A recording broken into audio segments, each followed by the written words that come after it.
ndabaramukije kaze mu makuru ategekanya uko ikirere kizoba kimeze ejo ku munsi wa gatanu igenekerezo rya 30 umwaka w'ibihumbi 2026.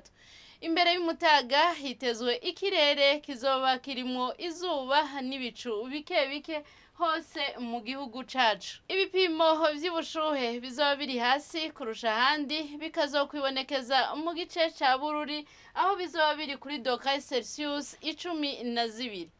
Inyuma y'umutaga hitezwe imvura hose mu gihugu cacu ahatari hake hakazocamwo n'ibihe vy'izuba. Ibipimo vy'ubushuhe bizoba biri hejuru kurusha ahandi bikazokwibonekeza mu gice ca Cibitoke aho bizoba biri kuri dogere Celsius 30.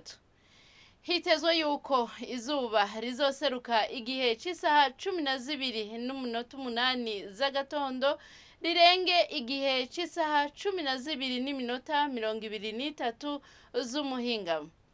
Nuko rero aha niho hagarukiye amakuru y'ikirere mwategekanirijwe n'ikigo Ijebu. Adeline Ngenze buhoro nije nayabashikirije, mwakoze kuyakurikirana.